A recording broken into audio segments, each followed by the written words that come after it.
పచ్చి అబద్ధాలతో power sector శ్వేతపత్రాన్ని విడుదల చేశారు సీఎం చంద్రబాబు. వింత లెక్కలతో వైఎస్ జగన్ ప్రభుత్వంపై అభాండాలు వేశారు. తెలంగాణకు ఇవ్వాల్సిన 7,000 కోట్ల రూపాయల విద్యుత్ బకాయిలు వైఎస్ జగన్ వైఫల్యంగా పేర్కొన్నారు. వాస్తవానికి తెలంగాణ విద్యుత్ వినియోగించుకున్నది చంద్రబాబు పాలనలోనే అన్న విషయం జనం మర్చిపోయారనుకున్నారు. పోలవరం జల విద్యుత్ కేంద్రం పూర్తి కాక 4,737 కోట్లు నష్టపోయామంటూ మరో అబద్ధాన్ని అచ్చేశారు. గత చంద్రబాబు పాలనలో జల విద్యుత్ కేంద్రం పనులు కనీసం పునాదులు దాటలేదు. వాస్తవానికి వైఎస్ జగన్ హయాంలోనే పోలవరం జల విద్యుత్ కేంద్రం పనులు వేగంగా జరిగాయి. ప్రభుత్వ శాఖలు ఇవ్వాల్సిన బిల్లులు కూడా వైఎస్ జగన్ వైఫల్యం అంటూ తప్పుడు ప్రచారం చేస్తున్నారు. ఎన్నికలకు ముందు ట్రాఫ్ ఛార్జెస్ రద్దు చేస్తామన్న చంద్రబాబు హామీ ఇచ్చారు. ఇప్పుడు 17,137 కోట్ల ట్రాఫ్ ఛార్జెస్ రద్దుపై మాట దాటేశారు.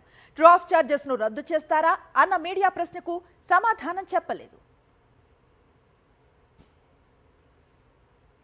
అబద్ధపు కోతలతో ఏపీ సీఎం చంద్రబాబు విద్యుత్పై శ్వేతపత్రాన్ని విడుదల చేశారు. పచ్చి అబద్ధాలతో శ్వేతపత్రం విడుదల చేశారు చంద్రబాబు. వింత లెక్కలతో వైఎస్ జగన్ ప్రభుత్వంపై అభాండాలు వేశారు. తెలంగాణకు ఇవ్వాల్సిన 7,000 కోట్ల విద్యుత్ బకాయిలు వైఎస్ జగన్ వైఫల్యంగా చంద్రబాబు దుష్ప్రచారం చేయడంతోనే సరిపెట్టారు. చంద్రబాబు పాలనలోనే తెలంగాణ విద్యుత్ను వినియోగించుకుంది. పోలవరం జల విద్యుత్ కేంద్రం పూర్తిగాక 4,737 కోట్లు నష్టపోయామంటూ మరో అబద్ధాన్ని చెప్పారు చంద్రబాబు. చంద్రబాబు గత పాలనలో విద్యుత్ రంగం తీవ్ర సంక్షోభంలోకి వెళ్ళింది. గత 5 ఏళ్లలో విద్యుత్ రంగానికి ఊపిరి పోసింది వైఎస్ జగన్ ప్రభుత్వం. చంద్రబాబు దిగిపోయే నాటికి 68,596 కోట్ల అప్పుల్లో డిస్కామ్లు ఉన్నాయి. గత 5 ఏళ్లలో డిస్కామ్ 56,000 కోట్ల డిస్కామ్లకు చెల్లించింది వైఎస్ జగన్ ప్రభుత్వం. విద్యుత్ ఉత్పత్తి సామర్థ్యాన్ని పెంచారు.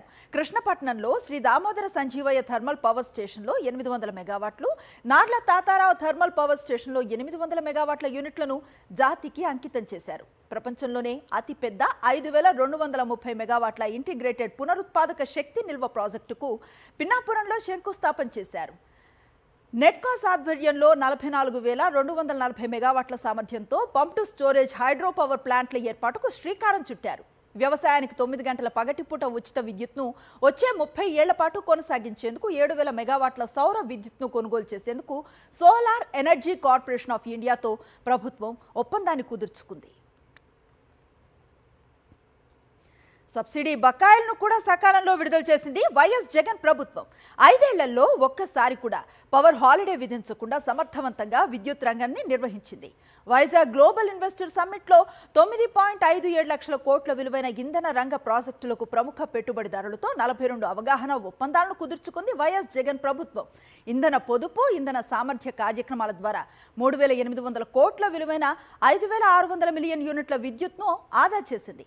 వైఎస్ జగన్ హయాంలో రాష్ట్రానికి ప్రతిష్టాత్మక జాతీయ ఇంధన పరిరక్షణ అవార్డును కేంద్రం ఇచ్చింది.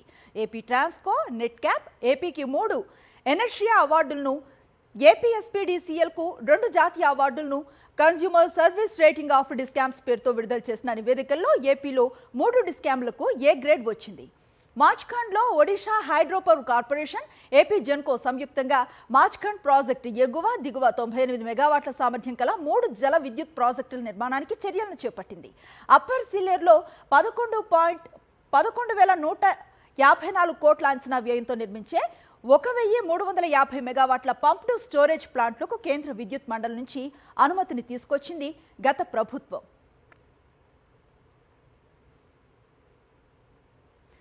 చంద్రబాబు అబద్ధపు కోతలతో విద్యుత్ శ్వేతపత్రం విడుదల చేశారని ధ్వజమెత్తారు మాజీ మంత్రి కాకాని గోవర్ధన్.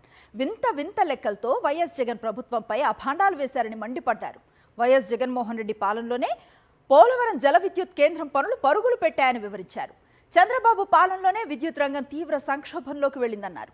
గత 5 ఏళ్లలో విద్యుత్ రంగానికి వైఎస్ జగన్మోహన్ రెడ్డి ఊపిరి పోశారని చెప్పారు.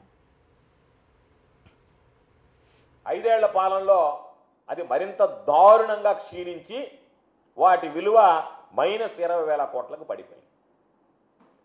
4,315 కోట్ల మైనస్ ఉంటే తమరి పుణ్యమానని, తమరు తీసుకున్న సంస్కరణలు, తమరు అనుభవం, తమరి యొక్క ముందు చూపు, దూరదృష్టి, ఈ సమాజానికి వెలుగులు నింపాలన్నటువంటి తమరి నిర్ణయాలు -20,000 కోట్లకు చేర్చారు. అదేవిధంగా విద్యుత్ విధానాలకు సంబంధించి కానీ, కొనుగోలు ఒప్పందాలకు సంబంధించి కానీ ఎన్ని అక్రమాలు మొత్తం ఎక్కడ పారదర్శకత అనేటువంటిది మచ్చుకైనా కనిపించకుండా మొత్తం అక్రమాల మయమయ్యి ఈరోజు దాదాపుగా ప్రభుత్వ ఖజానాకి తీవ్ర నష్టం వాటిల్లేటువంటి విధంగా నీ స్వప్రయోజనాలే పరమావధిగా నువ్వు రాష్ట్రానికి సంబంధించినటువంటి ఒప్పందాలు కుదుర్చుకున్నావు తప్ప ఎక్కడన్నా రాష్ట్ర ప్రయోజనాల్ని రాష్ట్ర ప్రజల ప్రయోజనాల గురించి నువ్వు ఆలోచన చేసావా?